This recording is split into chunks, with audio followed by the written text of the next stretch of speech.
Hi மக்களே, இன்னைக்கு vibes of ஆதித்யால நம்ம கூட யார் இருக்காங்கன்னா மகாதேவி. எஸ், ஹீரோவோட அக்கா தான் நம்ம கூட இருக்காங்க. இவங்க வந்து ஹீரோவோட அக்கா மட்டும் கிடையாது, நம்மளுக்கு எல்லாத்துக்குமே அக்கா. ஆமா, ஆனா உன்னை இதோட சொல்லிடுறாங்க. தெருவுக்கு பிள்ளையார் இருக்கிற மாதிரி எல்லாரும் என்னை லைட் மேன்ல இருந்து எல்லாரும் என்னை அக்கா வாங்கிட்டீங்களேப்பா. உங்களுக்கு எவ்வளவு தம்பிகள்? திடீர்னு இவரே இப்ப வந்துட்டு அக்காங்கிறாரு. உதப்பேன். ஓகே, கேள்விகளை ஸ்டார்ட் பண்ணலாமா? ரெடி? ஓகே, நீங்க அதிகமா பயப்படக்கூடிய விஷயம் என்ன? பெண்கள் எப்பவுமே சொல்லக்கூடியது கர்ப்பம்பூச்சி. ஆனா வந்து நான் பயப்படக்கூடியது வந்து பல்லி. பல்லியில ஒரு பயமா? ஆமா, அது ஒரு கிரீப்பியான ஒரு விஷயம்ல. அது பார்த்தோன்னே அது ஒண்ணும் பண்ண போறது இல்ல. அது ஏதோ மேல வந்து நம்ம மேல தாவிடுற மாதிரி ஒரு பயம் வரும். அது பார்த்தோன்னே நம்மளுக்கு ஒரு அனகோண்டா மாதிரி பார்த்தோன்னே பயம் வரும். உண்மையாலுமே அவங்களுக்கு வந்து பல்லி தான் பயம் போல இருக்குது. சரி, ஓகே, நீங்க எப்ப வந்து அதிகமா கடவுளை கூப்பிடுவீங்க? நிமிஷத்துக்கு ஒரு கூப்பிடுவேன்.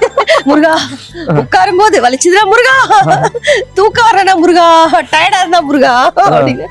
S, okay. அடுத்தது வந்து மறக்க முடியாத குறும்பு அப்படின்னா என்னது? குறும்பு தடனா என்ன, கொஞ்சம் வயசு சொல்ற மாதிரி இருக்கும். இருந்தாலும் நம்மளுடைய கேட்டகரின்னு இருக்குல்ல, நம்மளுடைய இப்ப நம்ம ஒரு இடத்துல இருக்கோம், அதெல்லாம் மீறி நமக்குள்ள ஒரு குழந்தைத்தனம் இருந்துட்டே இருக்கும். எல்லாரும் நம்ம கிட்ட ஃபர்ஸ்ட் ஒரு செட்ல எல்லாம் வந்து பார்க்கும்போது எல்லாருமே வந்து ஹலோ மேம் இப்படிலாம் எழுந்துச்சுலாம், அவ்வளோலாம் சீன் இல்ல, உட்காரு அப்படின்னு மைண்ட் வாய்ஸ்ல சொல்லும். இருந்தாலும் உட்காருங்க அப்படிமே. ஆனா கொஞ்ச நேரம் கழிச்சு போச்சுன்னா எல்லாரும் அவங்க என்ன இவங்களை ஓவரா எதிர்பார்த்தோச்சு அவ்வளவுதானா அப்படிங்கிற மாதிரி ஓவரா கலாட்டம் பண்ணிட்டே இருப்பேன். அதை பார்த்து எல்லாரும் என்ஜாய் பண்ணுவாங்க. அது நமக்கு ஒரு மகிழ்ச்சி. அப்படி என்ன குறும்பு பண்ணீங்க? அடே, இப்ப தலையை கழிச்சு விட்டா கஷ்டமா இருக்கும், அதனால நான் பண்ணல. இந்த பெட்டர் மார்க்ஸ் லைட் இருக்குல்ல, இது எப்படிதான் எரியும் அந்த மாதிரி இல்ல, ஏன்னா உன் தலை இப்படி இருக்கு அப்படின்னு கழிச்சு விட்டுருவேன். எல்லாரும் வெரைட்டிட்டு ஓடிடுவாங்க. இது உண்மையாலுமே பெரிய குறும்புங்காது. சரி, ஓகே, உங்களுக்கு பிடிச்ச கிரஷ் யாரு? கிரஷ் எனக்கு வந்து நவரச நாயகன் கார்த்திக் ரொம்ப பிடிக்கும். என்ன உங்களுக்கு ரொம்ப பிடிக்குமா? Oh my god, super. Okay, இப்ப பாருங்க, உங்களுக்கு வந்து பிடிச்சதுல கிரஷா இல்ல உங்க கணவரா?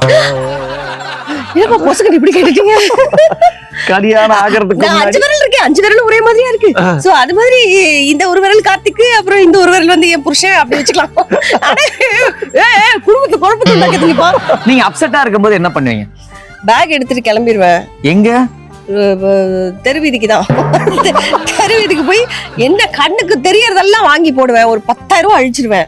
சரியா, அழிச்சிட்டு அதுக்கப்புறம் என்ன பண்ணலாம்டா, அப்பவும் ஆத்திரம் தீரல, அப்செட்டா இருக்குன்னா போய் வயிற்று நிரப்ப வேண்டாம்னு சொல்லிட்டு போய் ஒரு உட்காந்து ஒரு பிரியாணி ஃபுல் கட்டிட்டு அப்படி சொல்லி எல்லாமே போய்டும், ஜாலியா வீட்டுக்கு வந்துருவேன். அவ்வளவுதாங்க. எப்பவுமே வந்து சாப்பிடும் போது வாயை கண்ட்ரோல் பண்ணக்கூடாது, பேசும்போது தான் கண்ட்ரோல் பண்ணணும் அப்படின்னு சொல்றாங்க. Super, very good. கேட்கிற கேள்விகளை டப்புன்னு வந்து காதுல அடிச்ச மாதிரி பதில் சொல்லி எங்களை வந்து சந்தோஷப்படுத்திட்டீங்க. எஸ் மக்களே, ஹாப்பியா இருந்தீங்களா? எஸ், இதே மாதிரி சில பல கேள்விகளோட பல செலிபிரிட்டிகளோட உங்களை வந்து நான் மீட் பண்றேன். பாய் சொல்லிடலாமா? பாய்.